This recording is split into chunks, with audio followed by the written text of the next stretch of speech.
Dagos ng napasakamot kan otoridad ang pigko-konsiderar na rank number 5 most wanted person sa Bicol as in rank number 1 most wanted person sa Banwaan kan Ginubatan, Albay. Binisto ang suspect na si alias Nomer, 37 anyos kan Purok 6, Barangay Maninila kan nasambit na Banwaan. Sigun kay Police Senior Master Sergeant Jordan Noida, Chief Investigator kan Ginubatan Municipal Police Station, na atubang ang suspect sa tulong qualified statutory rape na mayong rekomendadong piyansa qualified statutory rape through sexual assault na may rekomendadong piyansa na maabot sa 200,000 pesos as in 13 pang bilang ng qualified rape na mayong rekomendadong piyansa. Taong 2022 kan magpuo naman lugos ang suspect.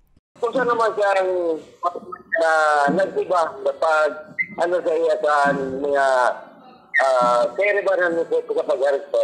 Ang iba man po siya, hindi man siya nag-receive o kung ano pa man po, para man po. Kasi araman siguro niya na may standing warrant po. Inaresto ang suspect sa Kusugan Mandamiento de Riqueza na pinaluwas kang presiding judge kan Family Court, 5th Judicial Region Branch 2 sa Daraga, Albay, kan Desyembre 19, 2023. Sa presente, nasa kustodiya pa kan Ginubatan PNP ang suspect. Para sa mga baretang tatak Bicol, Regine Boe.